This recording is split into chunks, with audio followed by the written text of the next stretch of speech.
जब कोई प्रेमी अपनी प्रेमिका को उपहार देता है तो उसे हम अपने दिल के पास दिल से लगा कर रखते हैं। उस उपहार में अपनी खुशियां, अपनापन और स्नेह को देखते हैं। जब बात आजादी की हो तो ये आजादी भी हमें देश के उन प्रेमियों ने दी है जिन्होंने ना जाने कितने सितम सहकर, लाखों कुर्बानियां देकर हमें आजादी का उपहार दिया है। और यही वजह है कि हम आजादी को अपने दिल से लगा कर रखते हैं।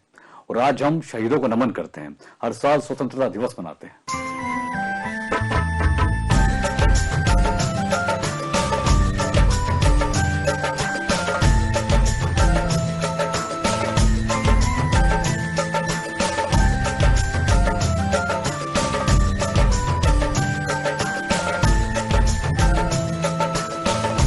साल 1947, तारीख 15 अगस्त, दिन शुक्रवार।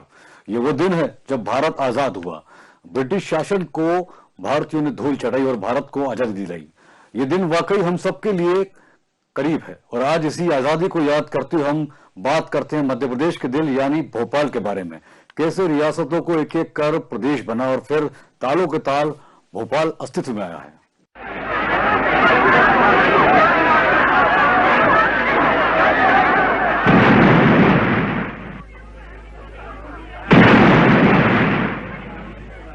14 जून साल 1949 को मध्य प्रदेश की राजधानी भोपाल में तिरंगा झंडा फहराया गया था।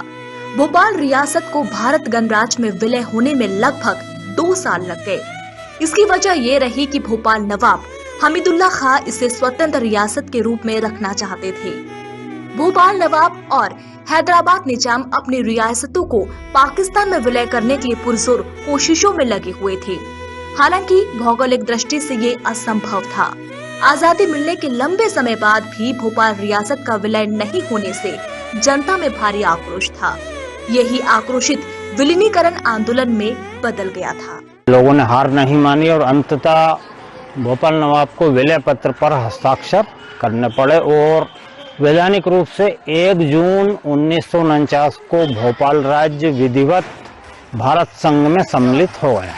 भोपाल रियासत के भारत संघ में विलय के लिए चल रहे विलीनीकरण आंदोलन की शुरुआत सीहोर के इछावर से हुई थी। विलीनीकरण आंदोलन का विस्तार हुआ तो इस आंदोलन की गतिविधियों का दूसरा बड़ा केंद्र रायसेन बना। इस आंदोलन को चलाने के लिए जनवरी 1948 में प्रजामंडल की स्थापना की गई। मास्टर लाल सिंह ठाकुर, उद्धव दास मेहता, पंडित शंकर दयाल शर्मा, बाल मुकुट, जमुना प्रसाद, रतन कुमार, पंडित चतुर नारायण मालवीय, खान शाकिर अली खां, मौलाना तरजी मशरिकी, कुद्दूसी सेवाई इस आंदोलन के प्रमुख नेता रहे। विलीनीकरण की पहली आम सभा इछावर के पुराने तहसील स्थित चौक मैदान में हुई थी। इस आंदोलन को जन जन तक पहुंचाने के लिए किसान नामक एक समाचार पत्र भी निकाला गया था। 14 जनवरी 1949 को रायसेन जिले के उदयपुरा तहसील के ग्राम बोरास के नर्मदा तट पर विलीनीकरण आंदोलन को लेकर विशाल सभा हुई थी। इसमें सीहोर, रायसेन और होशंगाबाद से लोग बड़ी संख्या में शामिल हुए थे। सभा के दौरान तिरंगा झंडा फहराया जाना था। इस आंदोलन का संचालन करने वाले सभी बड़े नेताओं को पहले ही बंदी बना लिया गया था।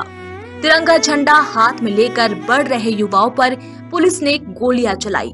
इस गोलीकांड में 4 युवा शहीद हो गए। इसमें 25 वर्षीय धन सिंह, 30 वर्षीय मंगल सिंह, 25 वर्षीय विशाल सिंह और किशोर छोटे लाल की उम्र महज 16 ही साल थी।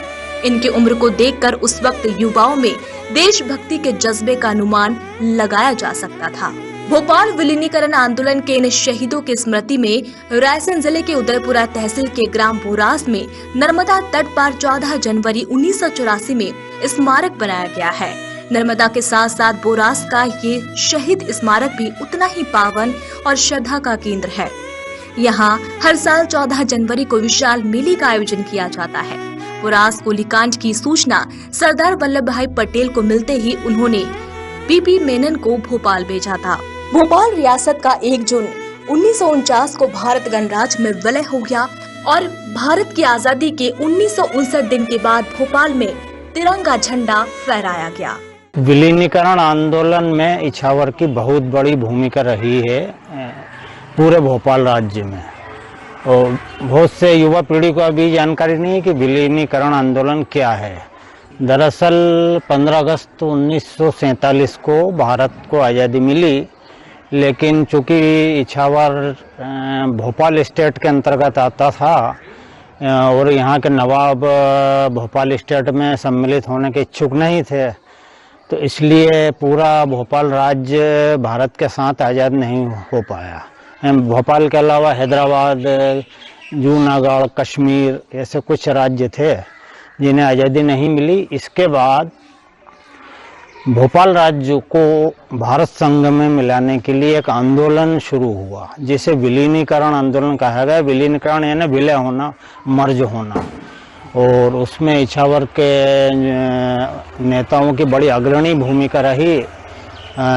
कुछ नाम मैं लेना चाहूँगा। मेरे पिताश्री स्वर्गीय हरिनारायण जी मुदगल, स्वर्गीय केशरीमल जी जैन, पूर्व विधायक महेंद्र प्रताप जी मेहता, लक्ष्मी नारायण जी शर्मा, मगन दास जी बैरागी, राजमल जी और रामू भैया, राम प्रसाद काका, ऐसे कुछ नाम बहुत से मैं भूल रहा हूँ।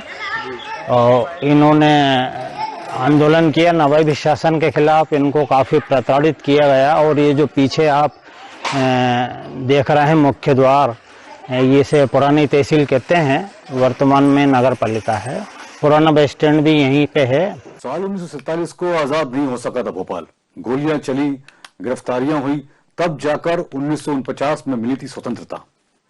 भोपाल को 2 साल तक स्वतंत्रता का इंतजार करना पड़ा। बड़े पैमाने पर प्रदर्शन हुए, कई जिंदगियां तबाह हुई। उसके बाद मार्च 1948 में भोपाल रियासत को स्वतंत्र घोषित कर दिया गया और मई 1948 में भोपाल मंत्रिमंडल का गठन कर अपने सबसे खास चतुर नारायण मालवीय को प्रधानमंत्री बनाया। तो आज स्वतंत्रता दिवस पर हमने बात की मध्य प्रदेश और भोपाल की आजादी के बारे में। आज इसी शहर में रहते हैं वो हम अपने आप को गौरवान्वित महसूस करते हैं। आप सभी को आजादी के इस पर्व की शुभकामनाएं।